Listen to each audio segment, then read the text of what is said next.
আমার প্রশ্ন আপনি একটু বলবেন, মহরম চাঁদ 10 তারিখ শুক্রবার দিন মাগরিবের ওয়াক্ত আল্লাহ পাক পৃথিবী ধ্বংস করবে, আর একটা ঘর দেখায় বলুন ওই ঘর থেকে কিয়ামত আরম্ভ হবে।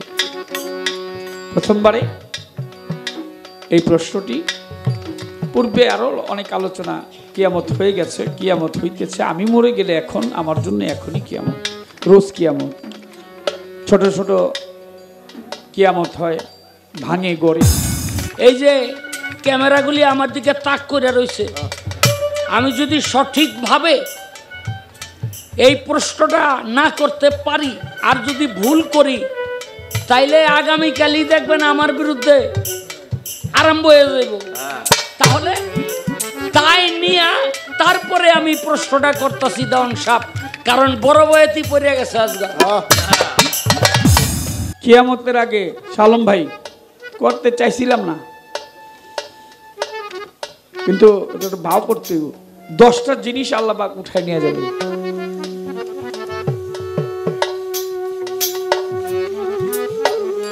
কি 10টা জিনিস আল্লাহ পাক উঠায় নিয়ে যাবে? এখনো কি 2-1টা উঠছে নাকি উঠে নেই? বল। খালি বাজায়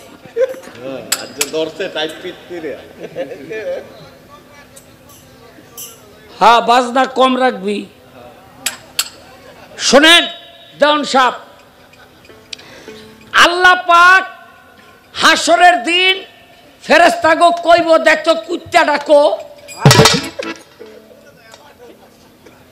কুত্তা কুত্তা কুত্তা চিনেন না? ওই বইয়ের ভাষার মধ্যে যেটা কুকুর কয়, কয়কার পা নরেশিকার নিহানি, কয়রসুকর কু, কয়রসুকর কু র, কুত্তা। একটা মোটা তাজা গরু দুনিয়ার মধ্যে, একটা এই যে দুর্বল গরুর একটা গুতা মারছে, পেটটারে বগলা করে হালাইছে। বগলা বুঝেন তো? আমি আবার গ্রামে বড় হয়েছি তো, ছিদ্র করে ফেলেছে, বলতে পারি না।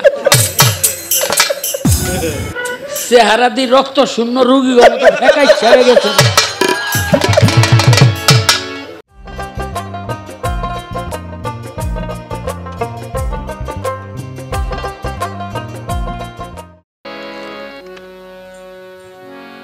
কর্তাপক্ষ থেকে আজকে গানের পালা নির্ধারণ করেছেন হাসর এবং কিয়ামত।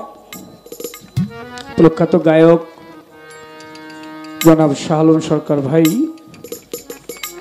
উনি কিয়ামতের আলোচনা করবেন এবং আমি অধমকে হাসরের পক্ষে বলতে বলা হয়েছে। পালা গানে যাওয়ার আগে বলবো, ভাষায়, কথায়, সুরে, ছন্দে কোথাও যদি কোনো ভুল ত্রুটি হয়, হওয়াটাই স্বাভাবিক। নিজ গুণে সকলে আল্লাহর হস্তে ক্ষমা সুন্দর দৃষ্টিতে দেখুন। হাসর শব্দের অর্থ হচ্ছে পুনরুত্থান, কিয়ামত শব্দের অর্থ হচ্ছে ধ্বংস। কোরআন শরীফে 3টি সূরা নাজিল হয়েছে কিয়ামত সম্পর্কে। হাসর সম্বন্ধে একেবারে সরাসরি হাসর নিয়ে একটি সূরা আছে।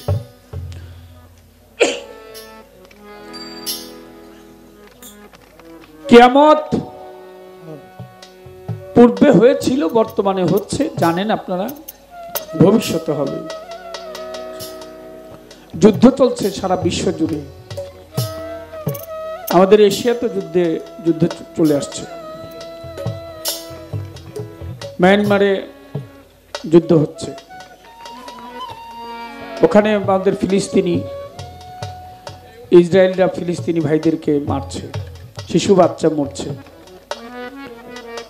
রাসূল আকরাম সাল্লাল্লাহু আলাইহি ওয়াসাল্লাম তিনি বলেছেন কিয়ামতের আগে কিছু ঘটনা ঘটবে, সেই আলোচনাগুলি এবারে কিয়ামতের দ্বার প্রান্তে দয়াল নবী বলেছেন 1400 হিজরির পরে কি হবে সেটা তোমরা বুঝে নিও।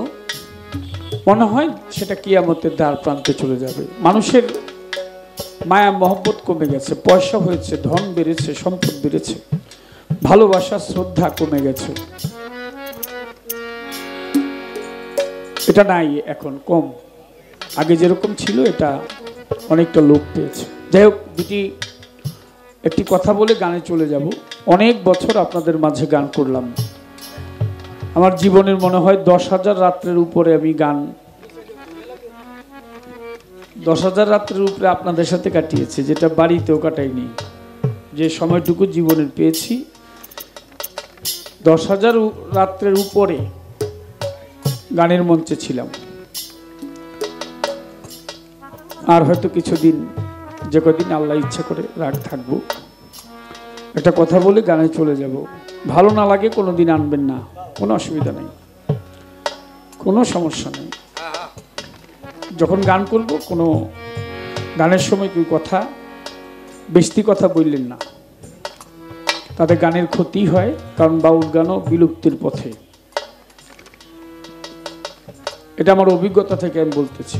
বাবা শিল্পী, মা শিল্পী, শিল্পীর ঘর থেকে জন্ম নিয়েছি, মনে হয় না এই গানটা বেশি দিন থাকবে। এটার অনেকগুলা কারণের জন্য আমারও দোষ আছে, আমি এটার বাইরে না, দোষের বাইরে না। এই ভালো না লাগলে কোনো অসুবিধা নেই, অনেক রাত্র তো কাটাইলাম আপনাদের সাথে, হইল তো। ছোট্ট একটি গান রাখি, তারপর শালম ভাইয়ের কাছে প্রশ্ন করি।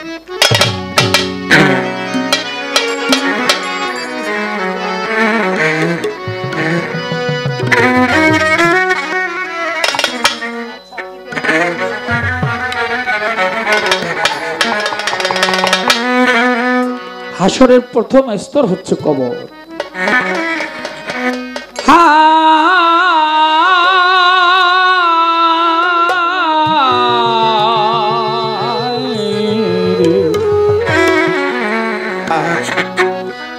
কে যাও পথিক একটু দাঁড়াও, আমি একজন কবরবাসী।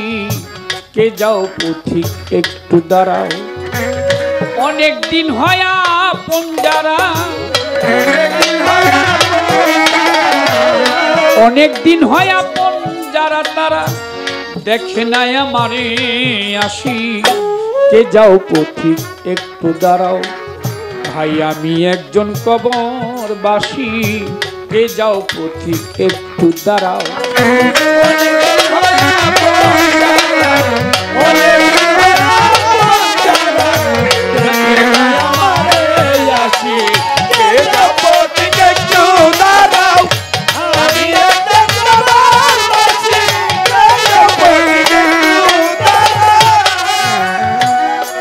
যখন আমি ছিলাম জীবিত, ভাই বন্ধু আত্মীয় যত তারা বলেছিল ভুলবে না তো, বলেছিল ভুলবে না তো, থাকবে আমার পাশাপাশি। কে যাও পথিক একটু দাঁড়াও, ভাই আমি একজন কবরবাসী। কে যাও পথিক একটু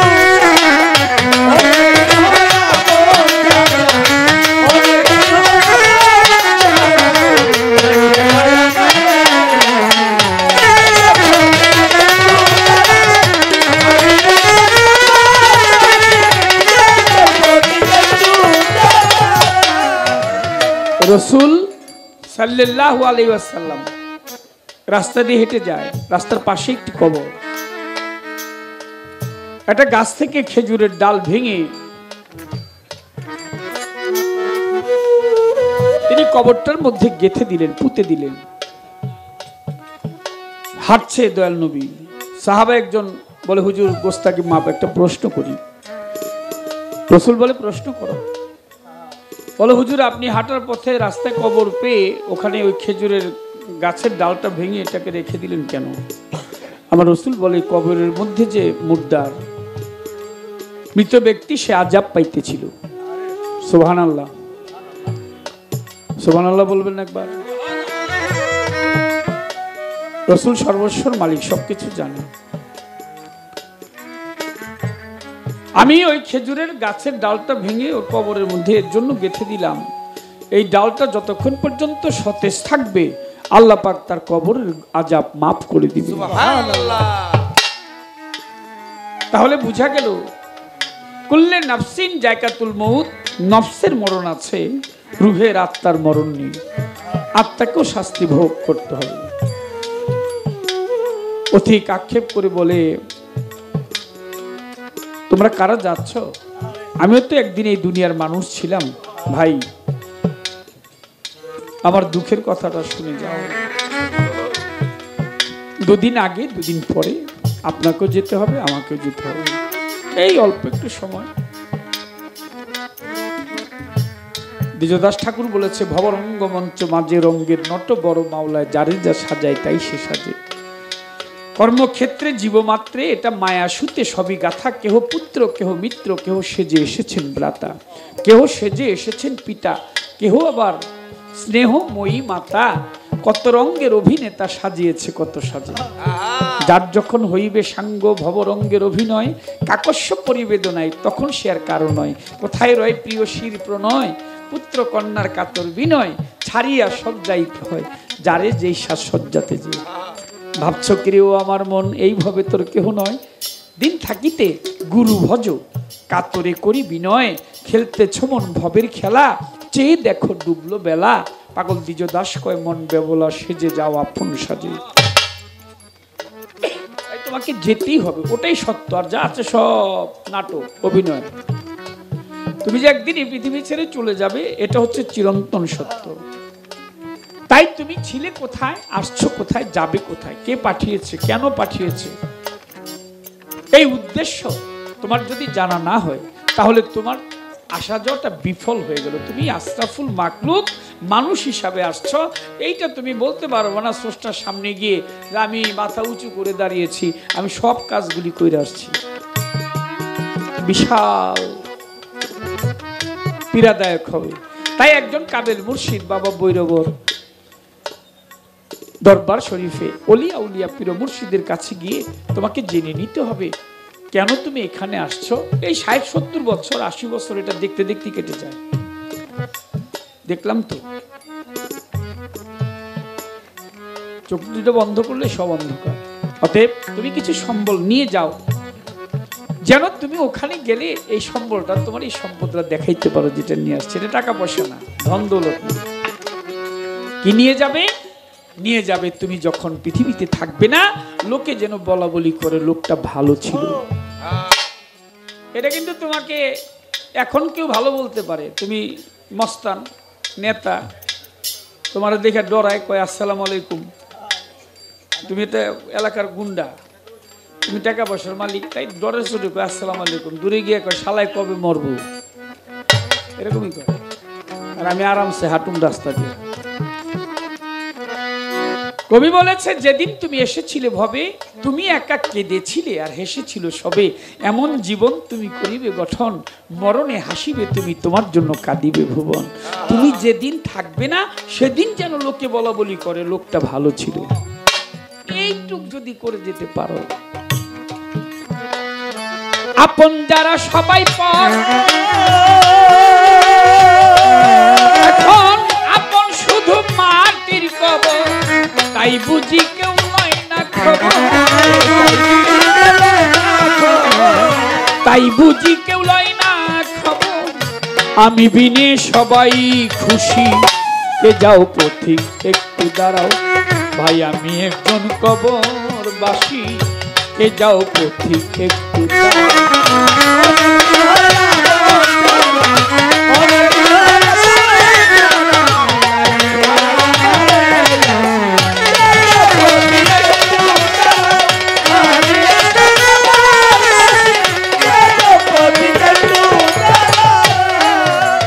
আমি জানি না কি পাবো সাজা, এই আমি আমি আমি জানি না, জানি না, জানি না কি পাবো সাজা, যতক কি জান্নাতের মজা দেওয়ার, কাজল সেদিন হবে সোজা, এই কাজল সেদিন হবে সোজা, বাজবে যেদিন মরণ বাঁশি, কে যাও পথিক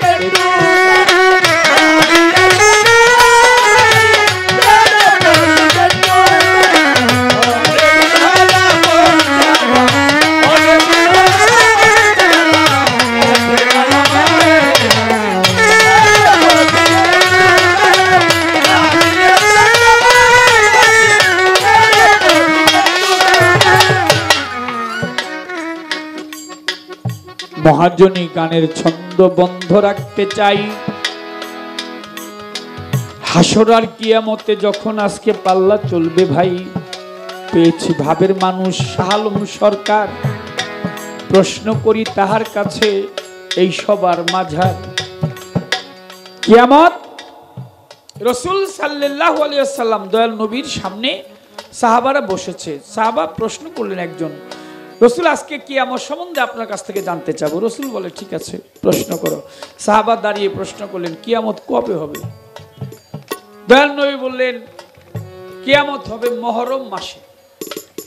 সাহাবা আবার প্রশ্ন করে মুহররম মাসের তারিখ থাকবে কি? নবী বলে তারিখ থাকবে 10 তারিখ। সাহাবা আবার প্রশ্ন করে বার থাকবে কি? রাসূল বলে বার থাকবে শুক্রবার। সাহাবা আবার প্রশ্ন করে সময়টা থাকবে কোনটা সারা দিনের মধ্যে? রাসূল বলে সময়টা হলো মাগরিবের ওয়াক্ত। সাহাবা আবার প্রশ্ন করে ইয়া রাসূলুল্লাহ তো কিয়ামতটা আরম্ভ হইব কই থেকে? আমার নবী বলে ওই ঘরটা থেকে কিয়ামত আরম্ভ হইব। শাহাদাত আঙ্গুলি দিয়ে ইশারা করে দেখাইলেন ওই ঘর থেকে কিয়ামত আরম্ভ হবে। আমার প্রশ্ন আপনি একটু বলবেন, মুহররম চাঁদ 10 তারিখ শুক্রবার দিন মাগরিবের ওয়াক্ত আল্লাহ পাক পৃথিবী ধ্বংস করবে, আর একটা ঘর দেখায় বলেন ওই ঘর থেকে কিয়ামত আরম্ভ হবে। প্রথমবারে এই প্রশ্নটি, পূর্বে আরো অনেক আলোচনা কিয়ামত হয়ে গেছে, কিয়ামত হইতেছে, আমি মরে গেলে এখন আমার জন্য এখনই কিয়ামত, রোজ কিয়ামত। ছোট ছোট কিয়ামত হয়, ভাঙে গড়ে। এখান থেকে রাখলাম, আগে গোড়াটা ঠিক করি, তারপর পরবর্তীতে আরো আলোচনা আসবে। ছোট্ট একটি গান দেখে বসি। কিয়ামতের আগে সালম ভাই করতে চাইছিলাম না, কিন্তু এটা ভাব করতে 10টা জিনিস আল্লাহ পাক উঠায় নিয়ে যাবে।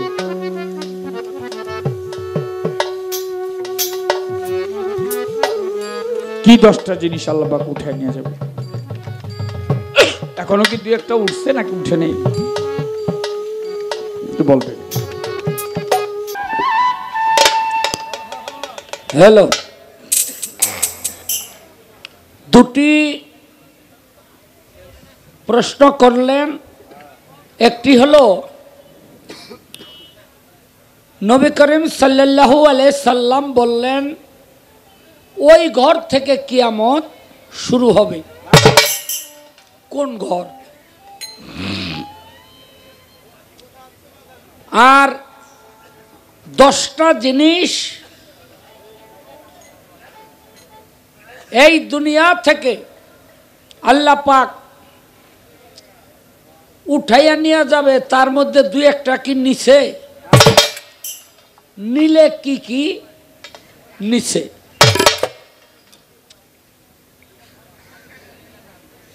নিচে কিনা জানি না,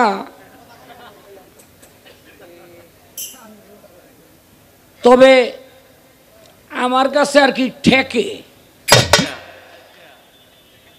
ইয়াটার মতোই ঠেকে। ওই যে 2 পোলার বাপে বর্ষার দিনে নৌকা দিয়া যায়, তো পানির নিচে নৌকার হনে আগায় না, কি জানি বাজছে, তো বাবা এবার পিছে নৌকা ভাই কয় দেখতো নৌকা আগায় না কেন? তো ছোট পোলা আতায়া উতায়া ওই রইল আপনার ওই যে ব্রিক কয় না, ব্রিক, ওই যে হিন্দু চিতায় পড়লে একটা মানুষের মতোই নাক মুখ দিয়া বানাইয়া পোতে, তো হনে দেহে ও তো আর নাম জানে না, হাত আরে মুখ চোখ বেঁকি আছে কানমান, হনে ছোটবেলা কয় বাবা নৌকা আগাইব না পিছে নাও, কয় কেন? কয় হেনে ইয়াটা। বাপের আগে কয় বড় ফলার ওই দেখতো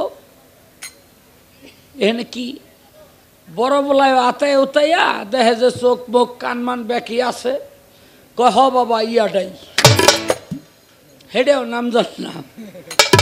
তো বাপে গেছে সেইটা বেড়া ইয়াটা বেড়া এদিকে চাপ। বাপে আতায় মাতাইয়া, বাপেও নাম জানে না, কয় হরে এনে ইয়াটাই। তাই আমার কাছে দন সাপ ইয়াটার মতো ঠেকি,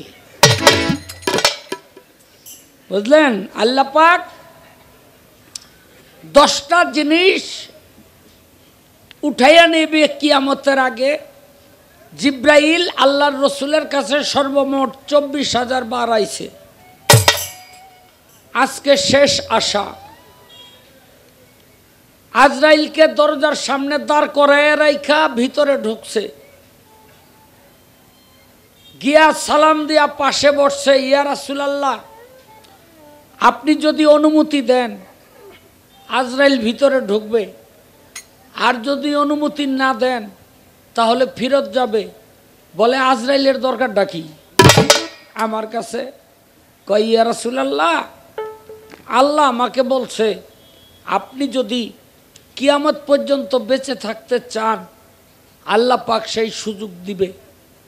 এজন্য আজরাইলকে আমি নিয়ে আসছি। আর যদি আপনি চান এখনই আপনি মাবুদের সাথে মিলন করতে পারেন। আমার নবী কয় জিব্রাইল কিয়ামত পর্যন্ত বাইচা থাকার পরও তো আমার মরতে হইব। কয় হ। কয় তাহলে আজরাইলকে পাঠাই দাও। এই জিব্রাইল আস্তে, এই যে মুরব্বী, এই জিব্রাইল তুমি আমার কাছে মোট কত হাজার বার আইছ? কয় 24,000 বার। কয় এরপরে কি আর তুমি আমার কাছে এই দুনিয়ার মধ্যে আইবা না? বলে আরো 10 বার আম। কয় কেন? কয় এই পৃথিবীর থেকে আমি 10টা জিনিস উঠাইয়া নিতে আমি আসব। তো আমার কাছে এই জন্যই মনে হয় এই যেই 10টা জিনিস উঠাইয়া নিতে আইব, ওই 10টা জিনিসের মধ্যে কিছু কিছু জিনিস মনে হয় উঠাইয়া নেওয়া ধরছে পুরাপুরি, মানে টান দিছে, বললেন নি? ইয়াটার মতো আর কি টান দিছে। দেখেন রাসূল বলছে মেয়েদের সংখ্যা বেড়ে যাবে, পুরুষের সংখ্যা কমে যাবে। কথা ঠিক নেই? বাংলাদেশে বাবা রে বাবা, হ্যাগো জ্বালায় তো আডন হয়ে যায় না। একজনে 1টা 2টা 3টা 4টা 5টা করে ঘরে ঘরে নিয়ে রাখছে, এরপরও কমে না। বুঝলেন নি? এরপরও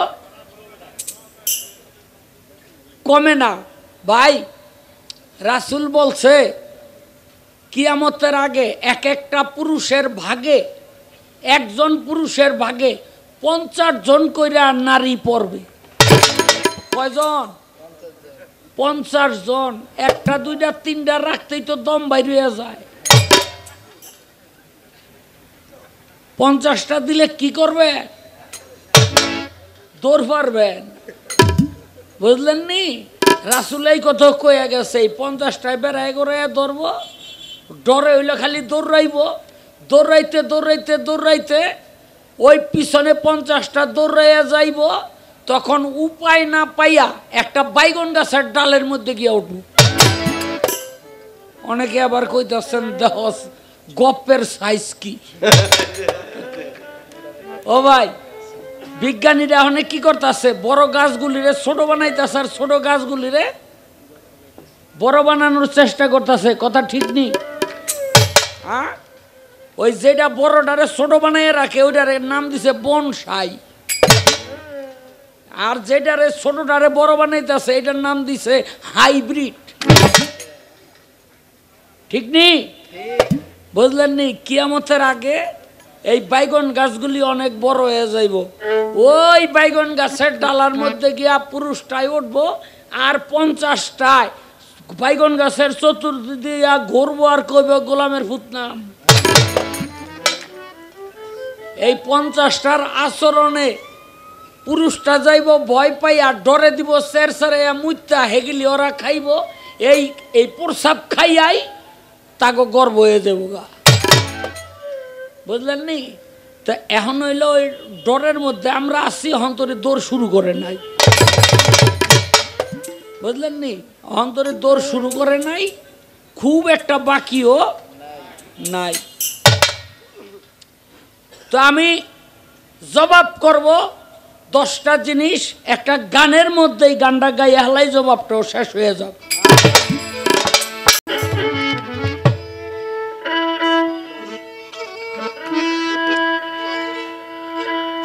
আগেরই মতো নাই তেমনি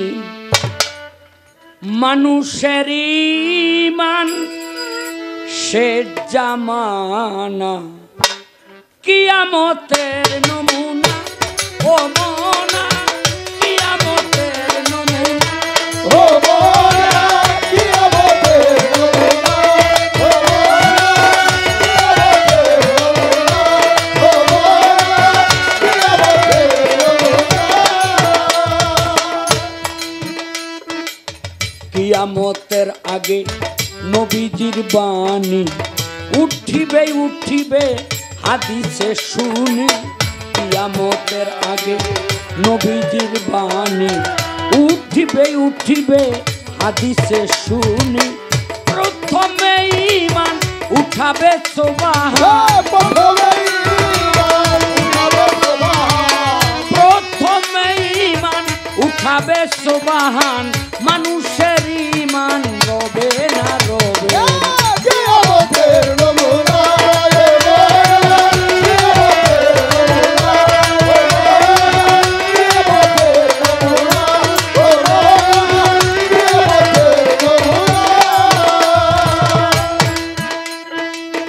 তারপরে লজ্জা উঠিবে ভদ্রতা, তারপরে লজ্জা উঠিবে ভদ্রতা, বড়র প্রতি ছোট রবে না মর্যাদা। তারপরে লজ্জা উঠিবে ভদ্রতা, বড়র প্রতি ছোট রবে না মর্যাদা। মানুষে মানুষে রবে না মহাব্বত, মানুষে মানুষে মানুষে মানুষে রবে না মহাব্বত, মানুষের স্নেহ মানুষ পাবে না পাবে। কিয়ামতের নমুনা,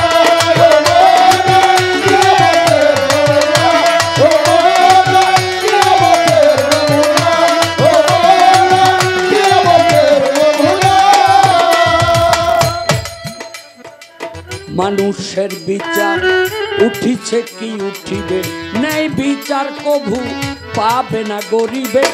মানুষের বিচার উঠিছে কি উঠিবে, নেই বিচার কভু পাবে না গরিবে। উঠিবে সবুর দিন এলেমি জ্ঞান, উঠিবে সবুর দিন এলেমি জ্ঞান, জমিনি বরকত উঠিয়া যাবে, জমিনি বরকত উঠিয়া যাবে, উঠাইয়া নিবে সাইরা বানারা প্রাণ। কিয়ামতের নমুনা,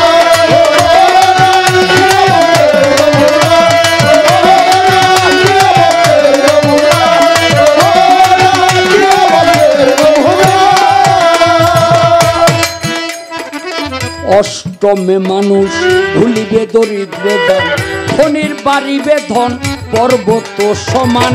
অষ্টমে মানুষ ভুলিবে দরিদ্র দান, ধনির বাড়িবে ধন পর্বত সমান। রবে না সবুর দিন এলেমি জ্ঞান,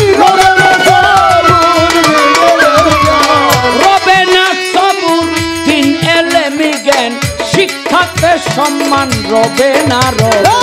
কিয়ামতের নমুনা, কিয়ামতের নমুনা, কিয়ামতের নমুনা, কিয়ামতের নমুনা।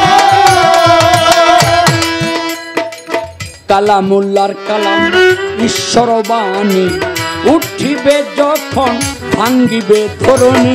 কালামুল্লার কালাম ঈশ্বর বাণী উঠিবে যখন ভাঙ্গিবে ধরণী। রবে না তুমি রব না রবে না তুমি রব না আমি, আবুলের মন্তব্য তানা না তানা। কিয়ামতের নমুনা,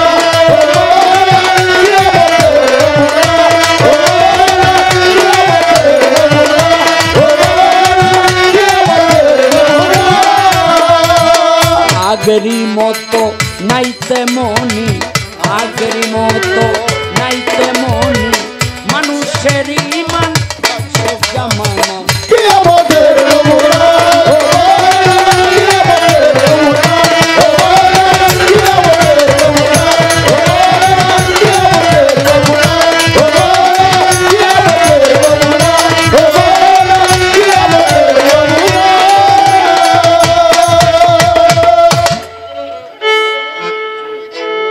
হিংসা কর দূর মানুষ নিন্দা কর দূর দম ফুরাইলে যাইতে হবে আদিম হিংসা কর দূর মানুষ হিংসা কর দূর সব পুরাইলে যাইতে হবে দূর হিংসা কর দূর মানুষ হিংসা কর দূর সব পুরাইলে যাইতে হবে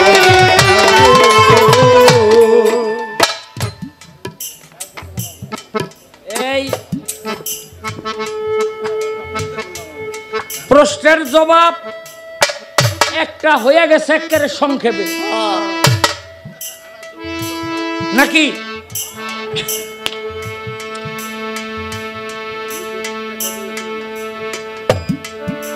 এই আমার নবী করিম সাল্লাল্লাহু আলাইহি সাল্লাম বলছে ওই ঘর থেকে কিয়ামত আরম্ভ হবে। হাদিস খুঁজতে খুঁজতে ঘর পাইছি তিনটা, তিন ঘর হয়ে গেছে। একটা ঘর হইল নবীর এক সাহাবী ছিল, নাম ছিল তার মুগিরা। এই মুগিরার ঘরটাকে দেখাই আমার নবী করিম সাল্লাল্লাহু আলাইহি সাল্লাম বললেন এই মুগিরার ঘর থেকেই কিয়ামত শুরু হবে। আবার আরেকটা ঘর পাওয়া গেল, আমার নবী করিম সাল্লাল্লাহু আলাইহি সাল্লাম বলছিলেন কিয়ামত শুরু হয়ে যাবে মাবিয়ার ঘর থেকে। মাবিয়াকে, মাবিয়া নবীর একজন সাহাবী, যার ঘরে জন্ম নিল এজিদ। আসতে আমার নবী করিম সাল্লাল্লাহু আলাইহি সাল্লামের কথা শুনে মাবিয়া বলল ইয়া রাসূলুল্লাহ, আমার ঘর থেকে কিয়ামত শুরু হবে কিভাবে? বলে তোমার বংশধররা আমার বংশকে ধ্বংস করে দিবে। মাবিয়া কয় আমি তো এখন ধরে বিয়াই করি নাই। কয় করবা? কয় না, আমি আর করব না। বিয়া করলো না, বয়স হয়ে গেল অনেক। আল্লাহ কয় বিয়া করবি না, আমি তোরে করাইতেছি। প্রসাব করতে বইছে, দেখবেন প্রসাব করে মানুষ ঢিলা কুলুপ লয় নাকি? তো যেই মাটির চাকা ঢিলা কুলুপ হিসাবে ব্যবহার করছে, ওইটার মধ্যে ছিল একটা পোক। ওইটা তো প্যানিসের মধ্যে গিয়া ঢুকছে, এখন ওইটাই খালি কামড়ায়। আর মা বিয়া শিক্ষার পারে রসুলের কাছে চাইছি, ইয়া রাসূলুল্লাহ, আমার উপায় হবে কি? এই রোগ আমার নবী কয় বিয়া করলে রোগ ভালো হয়ে যাবে। না, করব না। কিন্তু সহ্য করতে পারতেছে না। তখন নবী বললে, এই মা বিয়া বললেন, ইয়া রাসূলুল্লাহ, আমারে এমন একটা বিয়া করাই দেন বুড়ি দুড়ি দেখা, যেন ওই ঘরে কোনো পোলাপান না হয়। নবী কইতে বুড়ি বিশ্রাইতে লাগিয়ে যাও।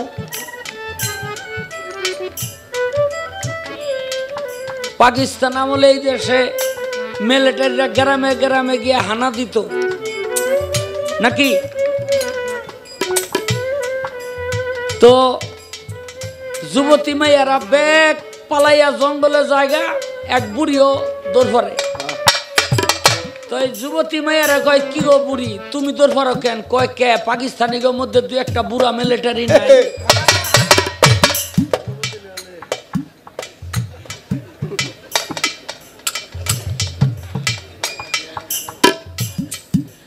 নবী বুড়ি বাড়ি খুঁজা মুজা আইনা দিছে, এই নাও বিয়া শাদি করছে। মানে এমন একটা বয়স, এখন ওই ঘরে আর পোলাপান ওইব না, আল্লাহর আছে কাম, খোদার আছে মর্জি।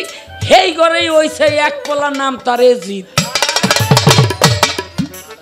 এই এজিদে কি করলো? ইমাম বংশ ধ্বংস করে দিল। আমাদের সমাজের মধ্যে কিছু কিছু মানুষ আছে যারা বলে হযরত ইয়াজিদ রহমতুল্লাহ আলাইহি আসেনি? হ্যাঁ, হযরত ইয়াজিদ রহমতুল্লাহ আলাইহি যারা বলে তাদের উদ্দেশ্যে আমি বলতে চাই, এজিদ যে খারাপ এটা বড় প্রমাণ হইলেন আপনারা, সারা বাংলার মানুষ। এজিদ যে খারাপ কেন? আপনাকে প্রমাণ হিসাবে খারাপ আমি দাবি করতেছি, আমার এই কথাটা কইতেইব না? এই জন্য খারাপ আপনারা কইতেছেন। আপনারা একটা মানুষ হাত উঁচা করে কন্ত মোহব্বত করে আপনি আপনার ছেলের নামে এজিদ রাখছেন, আছে? আপনাকে এই গাজীপুর জেলার মধ্যে কেউ নাম শুনছেন এজিদ? সারা বাংলাদেশের মধ্যে শোনেন নাই, তাইলে এইটা খারাপ। আচ্ছা কন্ত, সারা বাংলাদেশে এমন কোন মানুষের নাম পাইছেননি যার নাম সীমার? পান নাই। কেন পান নাই? এই সীমা রইল ইমাম হোসাইনের গলাডারে কাটছিল। তাহলে পৃথিবীর মুসলমান ইয়াজিদের অনুসারী যারা তাদেরকে ঘৃণা করে, এই জন্য ওই নামে কারো সন্তানের নাম রাখে। আর এই যে এজিদের দলবলরাই বলে পীরগিরি নাই, কোরআনের মধ্যে তারা বায়াতের আয়াত খুঁজা পায় না। অথচ রজ্জবালী দোয়ান সাহেব বলেছেন কোরআন এবং হাদিসের মধ্যে আছে, যাবি যদি মাসুক রূপ দর্শনে আল্লাহর আশেকান বস ওলি আল্লাহর ধ্যানে। পাক কালাম পাঠাইলেন সাই, কোরআন খুলে দেখো তাই কি বলেন সাই, আপন পাদ্য মানে আমার নবীকে যে ভালোবাসে সে আমাকে ভালোবাসে, ছায়া কায়া দুইজন একজনে। নবীজির হাদিসে কয় কথা সত্য মিথ্যা নয়, হয় না পরিচয় উসিলা বিহনে। নাইবে নবীকে যে মানিবে নিশ্চয় সে আমাকে পাবে, আমি সুপারিশকারী তার হাসর মিজানে। কামেল পীরের নিলে তালকিন, রাসূলকে দেখিবে সেদিন, যার যার পীরের রূপে আসিবে সামনে। তাই পীরের রূপ নয়নে রাখো, হৃদ কপটে ছবি আঁকো, করো ধ্যান বসিয়া নির্জনে, আল্লাহর আশেকান বসো অলি আল্লাহ। আল্লাহর অলি আশেকান দয়াল বাবা কদম চান, করো ধ্যান সজল নয়নে, হৃদয়ে রাখিলে চিন মিলিবে নিদানের দিন। করো একিন কয়রত জব দেওয়ানে, আল্লাহর আশেকান বসো অলি আল্লাহ। যদি পাইতে চাও মাবুদ মাওলা, খাও যাইয়া সেই আশকের। একজন ফজর আলী পীর সাহেবের পায়রবি না করে আপনি রাসূলরে পাইবেন না, আর রাসূলরে না পাইলে কখনো আল্লাহকে পাওয়া যাবে। অথচ এই এজিদের লোকজন বলে আমাগো পীর মুর্শিদের কোনো দরকার নাই। বড় দুঃখের বিষয়, সেই এজিদের লোকজনরা হইলে এখন সংগঠিত, আর সাধারণ মানুষগুলো অগোছালো। সব সময় দেখবেন সুরে সুরে তলে তলে সংঘবদ্ধ থাকে।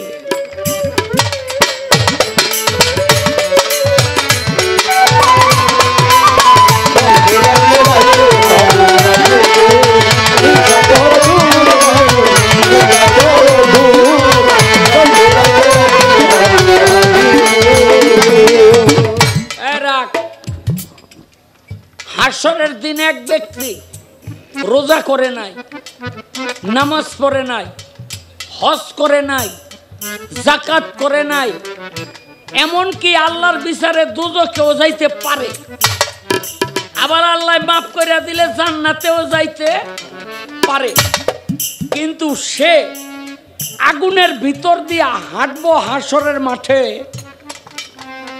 আগুনের ছিটা ফোটাও তার গায়ের মধ্যে লাগবে না। আপনি চিন্তা করতে পারেন বিষয়টা। এই যে ক্যামেরাগুলি আমার দিকে তাক করে রয়েছে, আমি যদি সঠিকভাবে এই প্রশ্নটা না করতে পারি আর যদি ভুল করি, তাইলে আগামীকালই দেখবেন আমার বিরুদ্ধে আরম্ভ হয়ে যাব।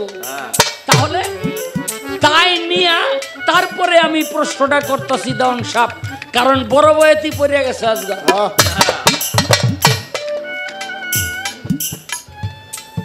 রোজা করে নাই, হজ করে নাই, যাকাত দেয় নাই,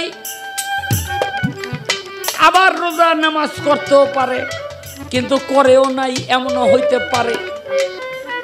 দেখা গেছে আগুনের মাঝখান দিয়ে হাঁটতাছে হাসরের মাঠে, কিন্তু আগুনের চাররা পরিমাণ তার দেহের মধ্যে লাগতেছে না, যেন সে আরামে ইব্রাহিম নবীর মতো আগুন দিয়ে হাঁটতাছে। আমি জানতে চাই এই পৃথিবীতে কারা, কোন ব্যক্তি হাসরের দিন আগুনের মাঝখান দিয়ে হাঁটবো?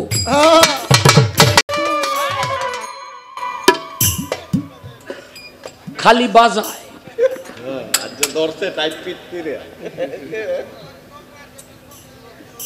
হ্যাঁ বাজনা কম রাখবি। শোনেন দেওয়ান সাহেব, আল্লাহ পাক হাসরের দিন ফেরেশতাগো কইব, দেখতো কুত্তা ডাকো, কুত্তা কুত্তা কুত্তা চিনেন না? ওই বইয়ের ভাষার মধ্যে যেটা কুকুর কয়, কয়কার পান নরেশিকার নিহানি, কয়রসুকর কু, কয়রসুকর কু র, কুত্তা। বুঝলেন নি? একটা কুত্তা খুঁজায় না, ওরে কইব যা বেহেশতে যা, এই ফেরেশতার ওরে বেহেশতে দিয়ায়। আর একটা হিয়াল আল্লাহ পাক ধরিয়া না কইব ওরে জাহান্নামে দে। মনে রাখবেন, পশুর কোনো বিচার নাই নাই। 10টা প্রাণী জান্নাতে যাইব কেন? এই রানী বিলকিসের হুদহুদ পাখি, সুলেমান নবীর একটা পিপিলিকা, নবীর একটা উষ্টি, সালে নবীর একটা এই উষ্টি, বুঝলেন নি? ওই ইনুস নবীর মাছ, এরকম এগুলি জান্নাতের মধ্যে যাইব। কিন্তু একটা মোটা তাজা গরু দুনিয়ার মধ্যে, একটা এই যে দুর্বল গরুর একটা গুতা মারছে, পেটটারে বগলা করে হালাইছে। বগলা বুঝেন তো?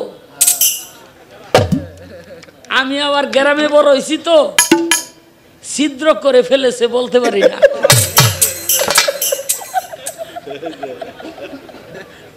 বগলা করে হালাইছে। হাসরের দিন আল্লাহ ওই যেটা দুনিয়ার মধ্যে চিকন চাকন আছিল, এইটারে মোটা তাজা বানাই দিব, আর মোটা তাজাটারে চিকন বানাই দিয়া কইব এইবার তুই বগলা কর। কেন? ওর বিচার হে নেই, শেষ। কিন্তু আল্লাহ পাক একটা হিয়াল ধরিয়াই না জাহান্নামের মধ্যে দিব। আমি জানতে চাই, এই হিয়ালটা জাহান্নামে দিবার একটা কুত্তা ভেস্তে দিব, হিয়ালের দোষটা কি, কুত্তার গুণটা কি?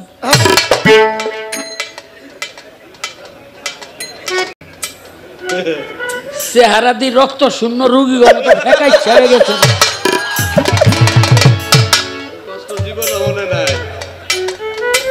আর লাগবে না তো।